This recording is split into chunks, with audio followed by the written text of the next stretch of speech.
गुज़िश्ता रोज़ एक कॉलम का जिक्र किया था। सुहेल बड़ाई साहब का कॉलम है, वो ज़ाहिर है काफ़ी माने जाने सहाफ़ी हैं। आज भी मैं उनकी तस्वीर देख रहा था सोशल मीडिया के ऊपर मोहतरम आसफ अली जरदारी साहब के साथ।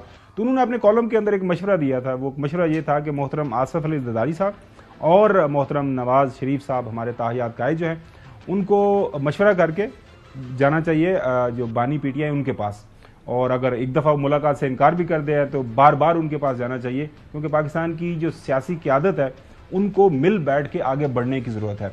पिछले दिनों जो बात हो रही थी यहाँ पे हसन अयूब ने बड़ी ठीक बात की कि बहुत सारी ऐसी बातें होती हैं कि जो अंदर लोग पीटीआई के मिल के आते हैं वो बाहर आके वो प्रेस कॉन्फ्रेंस कोई और कर देता है, तो एक बड़ा मिसकम्युनिकेशन है। कुछ समझ नहीं आ रही होती है कि कौन क्या कह रहा है, बाहर किसको क्या पैगाम मिला है। तो उसके लिए ज़रूरी था, मेरे ख्याल में ज़रूरी है भी, कि जाहिर है एक पॉलिटिकल पार्टी है, उसका बानी वहाँ पे कैद है। जिस तरह आपको याद होगा जब मोहतरम नवाज शरीफ साहब कैद थे लाहौर में, तो वो रोज़ाना की बुनियाद के ऊपर सहाबी मिलते थे, उनकी पार्टी के लोग भी मिलते थे। तो मेरे ख्याल में ये अगर मुलाकातें ज़्यादा बढ़ती तो ये जो एक मुफाहमत की बात हो रही थी तो उसके अंदर बेहतरी आती। लेकिन आज सुना हुआ क्या, हमने ये सुना कि पंजाब हुकूमत ने 2 हफ्ते के लिए, नाज़रीन 15 दिन के लिए एक ब्लैंकेट बैन लगा दिया है कि कोई बंदा जो है, ना उनके रिश्तेदार ना उनके वकला, कोई बंदा उनसे नहीं मिल सकता। बताया जा रहा है कि इंटेलिजेंस रिपोर्ट्स हैं, कुछ खतरा है, कोई खुदा न खासा दहशतगर्दी के वाक़यात हो रहे हैं, इसलिए हमने उनकी सिक्योरिटी के लिए सारा काम किया है। इसके ऊपर उनके जो लीडर हैं, लीडर ऑफ अपोजिशन जिनको नॉमिनेट किया उन्होंने, मोहतरम उमर अयूब साहब, उन्होंने कमेंट किया, एक प्रेस कॉन्फ्रेंस की, वो आपके सामने रखते हैं। यहाँ पे अडयाला जेल का जो मेन गेट है उससे 300 मीटर हम लोग शुमाल की तरफ खड़े हैं, और उसकी बुनियादी वजह यह है कि अचानक हमारे महबूब कायद पाबंद सलासल हैं इन दीवारों के पीछे। अदालत के ऑर्डर्स के बावजूद हमें उनसे मुलाकात नहीं दी जा रही, और वजह कि सिक्योरिटी थ्रेट है। हम इस पाबंदी की मुज़ामत करते हैं। ये पाबंदी, ये टोटल एक बोगस पाबंदी इन्होंने डिक्लेयर की है। इसकी ना कानून इजाजत देता है।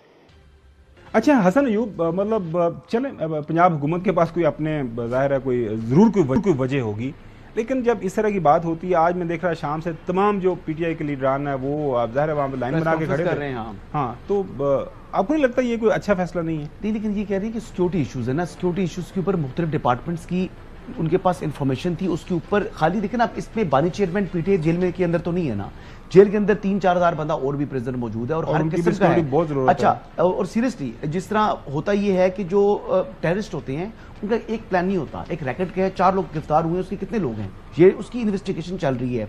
ये 4 बंदे पकड़े हैं, शायद अडयाला जेल के अंदर उनके कौन से लोग जो है मिले भी उनके साथ हैं, क्या कोई इनसाइड हमारा खुदा न खास्ता कोई डिपार्टमेंट का कोई जेल का अमला जो है वो उनके साथ मिला हुआ है, और किस किस्म का है। देखिए, किसी भी शहरी की जो कि गवर्नमेंट की या सरकार की कस्टडी में है, उसकी जान और माल की तहफ़्फ़ुज़ की जिम्मेदारी मुतल्लिका अदालत में मुलाकात करवा सकते हैं, हुकूमत की है। अच्छा, फिर अदालत में वो कहेंगे हमने वो अदालत में जा रहे हैं जी।